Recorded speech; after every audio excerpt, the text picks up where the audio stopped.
Información precisa, completa, veraz, objetiva e independiente. Directo a tu pantalla. Radio Caracas Radio presenta Voz de América.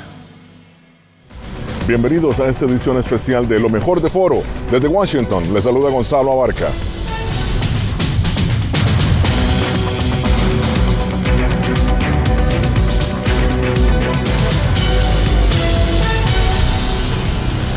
Este año se realizó en Los Ángeles, California, la 9ª Cumbre de las Américas y se hizo con un telón de fondo de una pandemia que ha devastado prácticamente todo el continente, la economía debilitada y también una democracia que no toma tracción en muchos países del continente de acuerdo a organismos de derechos humanos y civiles. Sobre el legado de este foro interamericano me acompañó la expresidenta de Costa Rica, doña Laura Chinchilla, y la exvicepresidenta de Colombia, Marta Lucía Ramírez. A la expresidenta Chinchilla le pregunté sobre el compromiso de los países con los acuerdos del encuentro. Esto fue lo que respondió.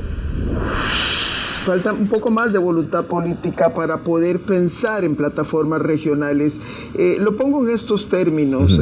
América Latina viene saliendo de la peor de sus crisis en los últimos 100 años y en momentos tan complejos como cuando América Latina llegó a tener 30% de las muertes del mundo por COVID, con tan solo 8% de la población, recibía apenas 7% de las vacunas del mecanismo COVAX, y fuimos incapaces de hablar con una sola voz para poder gestionar regionalmente las ayudas que necesitábamos. Lo mismo ha pasado en materia económica, es decir, no pareciera haber interés, por lo menos de parte de algunos gobernantes, de hacer planteamientos a escala regional. Las intenciones del presidente Biden son las mejores, pero me temo que América Latina misma no tiene mucho interés en que se le ayude, y eso también se refleja en una región que ha venido perdiendo cada vez más relevancia a nivel global.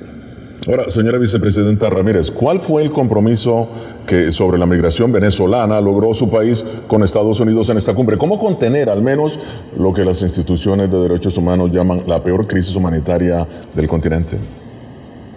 Bueno, ustedes saben que Colombia tal vez es el único país que puede poner la cara en alto con orgullo y decir hemos sido el país más solidario, el más generoso, el más responsable, porque aquí tenemos que entender que el tema de la migración también implica un principio de corresponsabilidad. Si Colombia cerrara los ojos y dijera que todos sigan subiendo para Estados Unidos, pues acá habría por lo menos 2 millones de personas más. Y nosotros hemos asumido este estatuto de protección temporal con una gran dedicación, no porque nos lo haya pedido Estados Unidos, porque eso hace parte de la esencia colombiana, la solidaridad con el pueblo venezolano. Pero acá no nos podemos olvidar que este tema de la migración es la consecuencia de otra serie de problemas: la falta de oportunidad, la falta de desarrollo económico, la falta de inversión, la falta de una mirada de Estados Unidos a todo el hemisferio como parte realmente de un todo donde necesitamos el progreso de todos. Debe haber un verdadero acceso a mercado, tiene que haber inversión. Estados Unidos influye mucho en la Junta del Banco Mundial, en la del Fondo Monetario Internacional, en el Banco Interamericano de Desarrollo. Debería haber recursos de financiación de largo plazo para la reconversión de todo el aparato productivo, para integrar cadenas de valor enlautado a la producción de alimentos en la industria. Y de eso es que se trata realmente una cumbre como esta. Claro. Porque de lo contrario estaríamos simplemente haciendo una vez más el diagnóstico de la migración y no va a pasar nada. Bien, señora expresidenta Chinchilla, voy a retomar lo que ha dicho usted sobre la voluntad política. Mi pregunta es, ¿cómo lograr, usted como centroamericana, la estabilidad democrática en Centroamérica? Sí, Gonzalo, gracias. Quiero comentar nada más brevemente sobre precisamente las reflexiones de la señora vicepresidenta Marta Lucía, en el sentido de que efectivamente hay que ir mucho más allá de las buenas intenciones, y parte quizás de lo que faltó en esta cumbre fue haber sido consistentes entre esa visión que presenta el presidente Biden a la región y la movilización de recursos. Nos hace falta ver más la integración de instituciones financieras como el BID, como los recursos del Banco Mundial, como todos los bancos regionales y los mismos esfuerzos de recursos de los Estados Unidos. Creo que en donde se le lavó la cara a esta cumbre fue precisamente en la oferta que reafirmó y los resultados que ya presentó la vicepresidenta Kamala Harris y que tienen que ver con los 3 países del Triángulo Norte. Pude estar con ella en una sesión de trabajo con algunos de los que están comprometiendo los recursos y lo más importante es que hay métricas específicas para poder medir ese avance y ya los compromisos están sobre la mesa. Aquí la parte decepcionante en esta ocasión fue que precisamente esos 3 receptores de esa cooperación no se hicieran presentes en la reunión. Pareciera que ese programa va a tener que hacerse con el sector privado, la sociedad civil y a pesar de los gobiernos.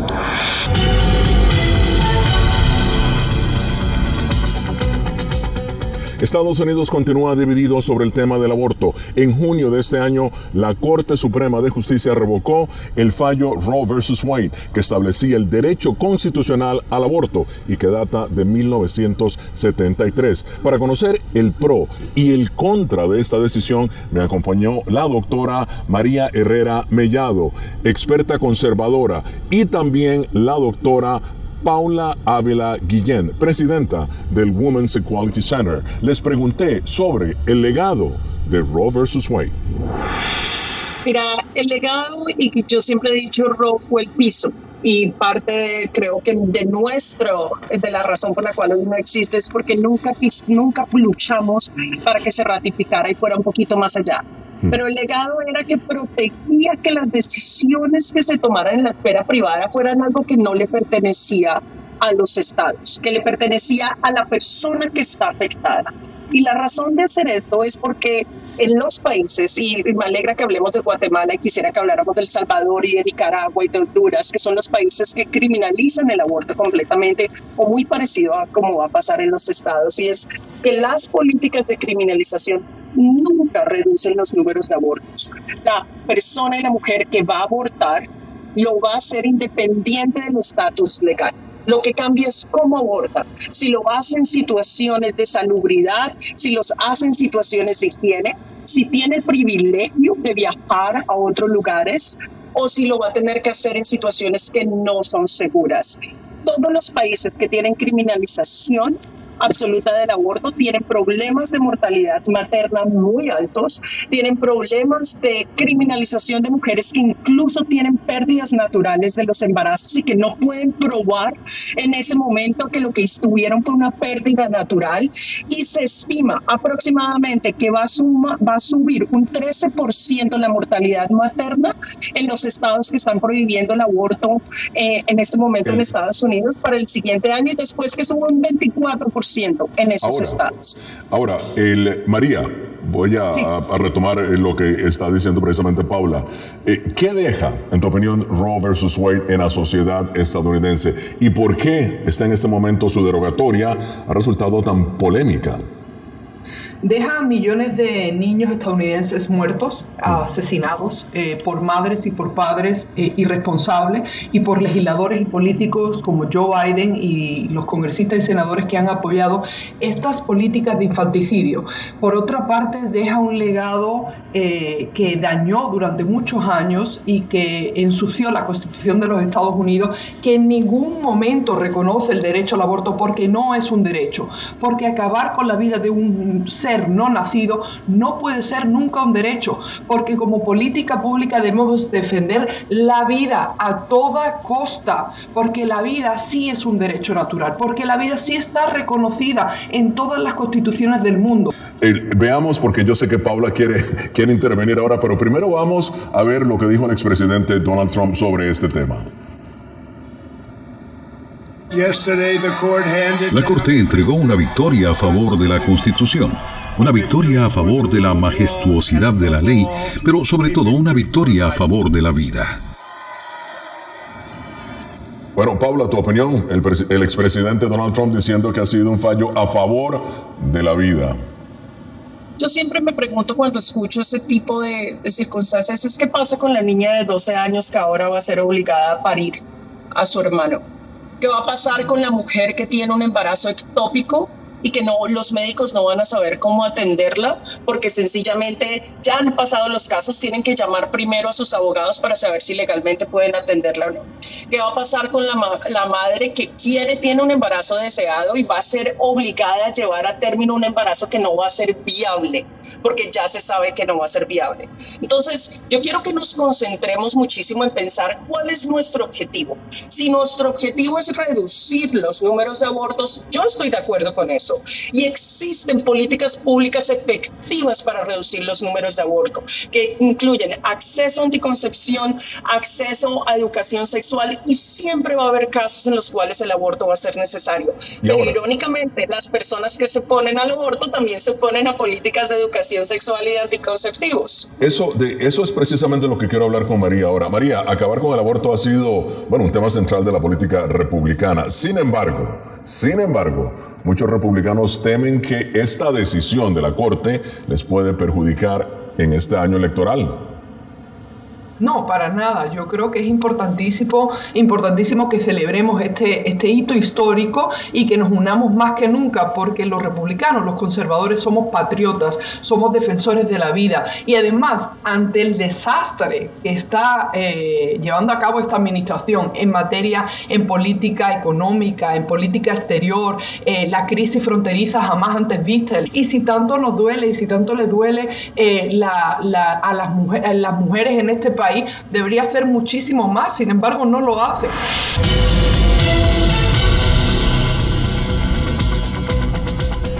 La salud pública sigue siendo tema principal en la agenda ciudadana y política de Estados Unidos. En agosto, el presidente Joe Biden declaró el brote de la viruela del mono como una emergencia de salud pública.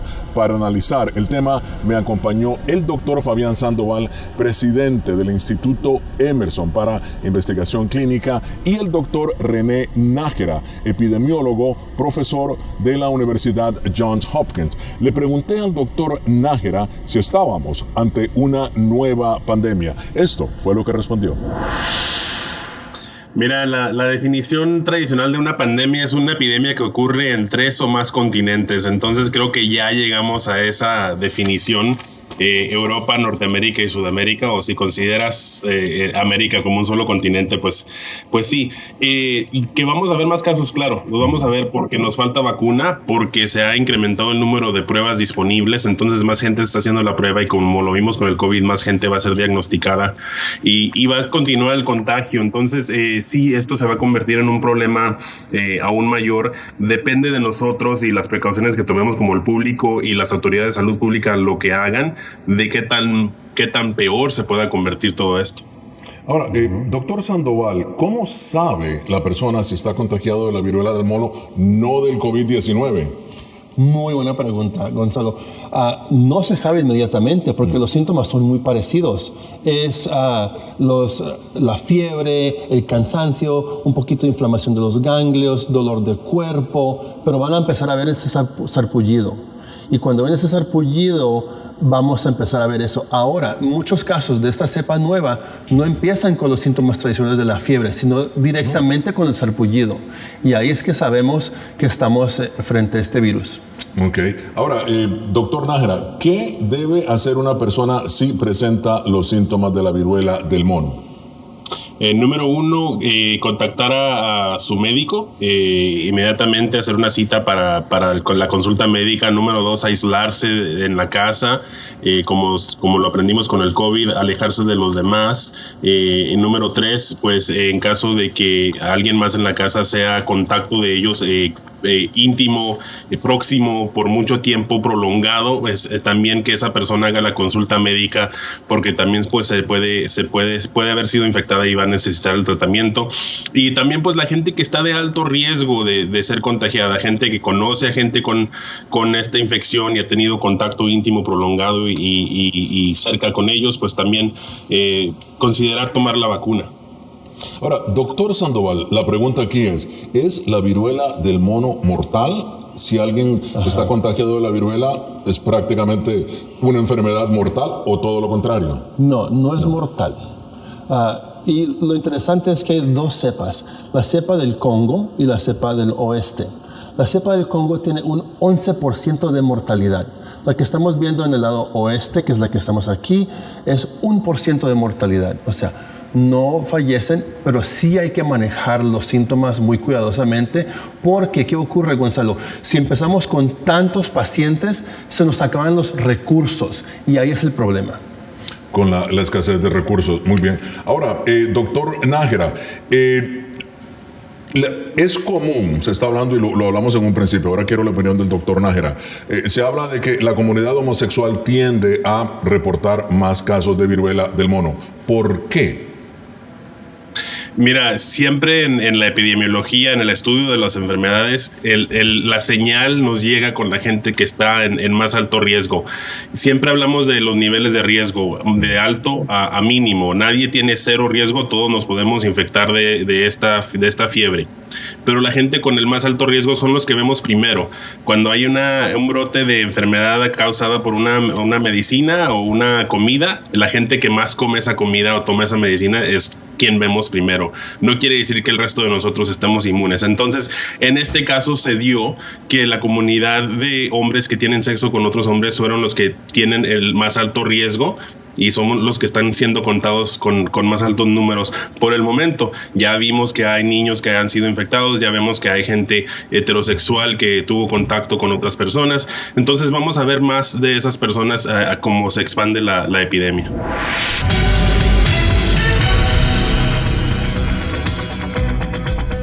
Como nunca antes, la crisis climática golpea cada continente del mundo. Sequía en las Américas y África, inundaciones en Asia, destrucción de cultivo y migraciones forzadas son solamente algunos de los impactos inmediatos de este fenómeno. Pero, ¿cuál es verdaderamente el gran desafío energético y cómo afecta al clima? Para esto me acompañó en foro el doctor Tomás González, quien es exministro de Energía de Colombia, también Javier Sierra, del Sierra Club, la organización ambientalista más grande de Estados Unidos, y Krishna Murphy, quien es miembro del Fondo de Naciones Unidas para la Alimentación. Le pregunté a Krishna sobre los efectos en América Latina. Mira, yo te puedo decir que el cambio climático está teniendo muchísimos impactos en la seguridad alimentaria. Lo que está siendo comentado es el impacto en la producción agrícola. Y bien lo mencionaba Catherine en su reporte. Actualmente se espera que haya pérdidas catastróficas. Este año incluso, en lo que va del año, ya se han perdido más del 20% de la producción de frijol en un solo evento en las inundaciones de Guatemala. Pero además de eso también se espera, en general, no solo este año, pero a lo largo de los años, que las sequías tengan un impacto devastador en la producción agrícola. Te puedo comentar que en el corredor seco de Centroamérica, que es la parte occidental, la parte del Pacífico de países como Guatemala, El Salvador, Honduras, Nicaragua, en los últimos 20 años han sido años de bajas de lluvia. Y eso también está teniendo un impacto devastador en las comunidades, en la producción que tienen. Ahora, Tomás, estamos ante ¿crees tú, una nueva disrupción de las cadenas de suministro de igual o mayor magnitud a lo que ocurrió por culpa de la pandemia, ahora por cuenta del calentamiento global, obviamente? Pues es difícil saberlo con precisión. Lo que sí nos dicen los científicos del clima es que el cambio climático hace más probable que haya eventos extremos de clima. Nos dicen también que es difícil atribuirle a un evento específico que tanto dependió de los cambios de clima, pero sí sabemos que se van a hacer más frecuentes y las cadenas de logística van a tener que adaptarse sin lugar a duda. Pero estos eventos extremos tienen un gran impacto que afecta siempre a los más vulnerables, pérdidas de ingresos, problemas con la disponibilidad de alimentos, pero cuando nos vamos al lado de la solución, cuando pensamos en lo que tenemos que hacer para combatir el cambio climático, también encontramos ahí un montón de retos que afectan además particularmente a los más vulnerables. Lo que las sociedades nos han mostrado es que a medida que se van desarrollando, requieren más energía para mejorar su consumo, mejorar su bienestar, mejorar su calidad de vida. La energía y el progreso van de la mano. Lo que estamos teniendo que hacer ahora es cambiar el modelo de desarrollo. Lo que estamos teniendo que hacer es, necesitamos más energía, pero tiene que ser una energía más limpia. Y eso supone enormes retos, porque la energía que es de más altas emisiones, es energía que es mucho más conocida, es energía que conocemos las cadenas de logística, es energía que es más confiable, pero es energía que emite más. Y esa transición es lo que tiene tan preocupados a tantos gobiernos en América Latina. Claro. Ahora, Javier, ¿temes que esta sequía global que afecta a la agricultura, de la cual ha hablado Krishna, lleve a una mayor presión sobre el Amazonas, que ya está siendo devorado, por cierto, por la agricultura industrial? Realmente lo que está ocurriendo con el Amazonas, el pulmón del mundo, es realmente preocupante. Ya hay amplias zonas de la selva amazónica que se están convirtiendo en una sabana en el pulmón del mundo. Yo creo que es importante hacer énfasis en que América Latina es la región del mundo más castigada por la crisis climática. Según el Banco Interamericano de Desarrollo, la región gasta el 4,5% de su Producto Interior Bruto en solo paliar las desastrosas consecuencias del clima extremo. Esto deja prácticamente nada o muy poco para el desarrollo y preparación de nuestras sociedades para confrontar el reto climático. Por otro lado, la región es riquísima en energía limpia y renovable. Chile, por ejemplo, es uno de los países del mundo con más recursos climáticos, con un desierto de Atacama riquísimo en potencial solar y una costa larguísima, prácticamente la más larga del mundo, que también con un enorme potencial eólico. Pero la región necesita ayuda de los países más ricos que han contribuido más a la crisis climática, como Estados Unidos, China, la Unión Europea, Australia, Canadá, etc.